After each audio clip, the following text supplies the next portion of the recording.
Hello and welcome to Sportstar. We are here to talk about the second Kolkata Derby of the ongoing ISL season. The match, which was supposed to happen in Salt Lake Stadium, Kolkata, was shifted to Guwahati for the Gangasagar Mela. So East Bengal have to wait another ISL season to register its first victory over its arch rival Mohun Bagan in ISL. The match started really well. Mohun Bagan got the early goal through Jamie McLaren. East Bengal also had a brilliant chance to equalize early on, but Clayton Silva missed the chance. Tom Aldred with a brilliant tackle, last-ditch tackle, saved the day for Mohun Bagan. My colleague Joan here, who blogged the match, who watched the match very closely, will talk about the rest. Yeah, I guess like you said, East Bengal really underperformed during the match. I think in the first half itself, they didn't create many chances. They just had that Clayton Silva chance, who by the way hasn't scored in the ISL yet this season. So, and I think PV Vishnu was the only bright spot in this team. He was constantly trying to make runs through the left, take the ball, getting past his man. But then again, the others in the forward line like Diamantakos and Silva himself weren't able to convert any of the chances. On the other hand, Mohun Bagan were relying on Liston for most of their chances, who was probably a contender for the player of the match.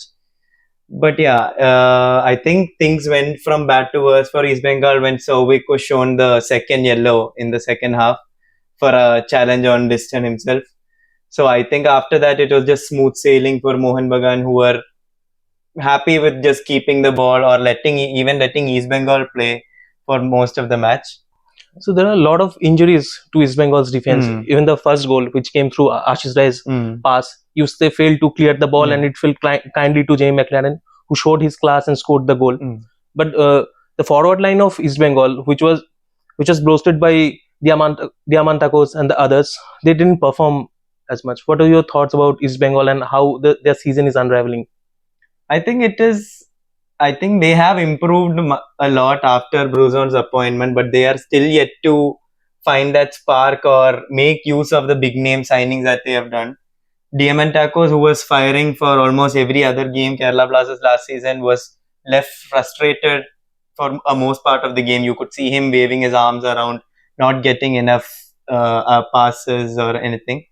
And the referee also played a part in the game. I feel like the refereeing this season has been in the spotlight for most of the season. Yeah. And I think towards the end of the first half, there was a chance where PV Vishnu's attempt, he poked the ball towards the goal, and the ball struck Apuya's arm. And replays clearly showed that the arm was in an unorthodox position and the ball was heading towards goal.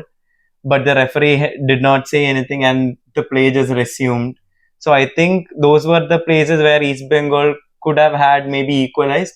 And it wasn't like a one-sided match towards the end, because East Bengal maintained possession, but they just couldn't find that final pass to create a chance on goal. East Bengal played better with 10 men at the end. And what are the minute details that you have noticed during the match? I think that handball was the most important one, I guess. I think he did well. His decision to send Souvik off was legit because Liston was through on goal and Souvik brought him down. Second duel was legit, yeah. So other than that, all these offside decisions, and they are all very minute decisions that maybe he could have waited a bit more to take a call on, but then some of those chances could have been converted by East Bengal, but now after the match there's no point in saying them. Yeah. So yeah. You spoke about Liston, but Jason Cummings also played a pivotal role, especially in the first quarter. So he played a lot of good balls. Manveer missed a few chances.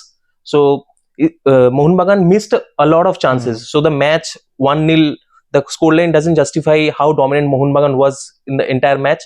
On the other side, East Bengal played really well in the final minutes. They put a lot of pressure on East Bengal, but with a man down, they couldn't just get the final goal. Yeah. So that's it from us for this match. We'll be covering more about this match and other action from the world of football in the podcast coming out on Monday. Please follow Sportstar on Spotify and YouTube for more updates.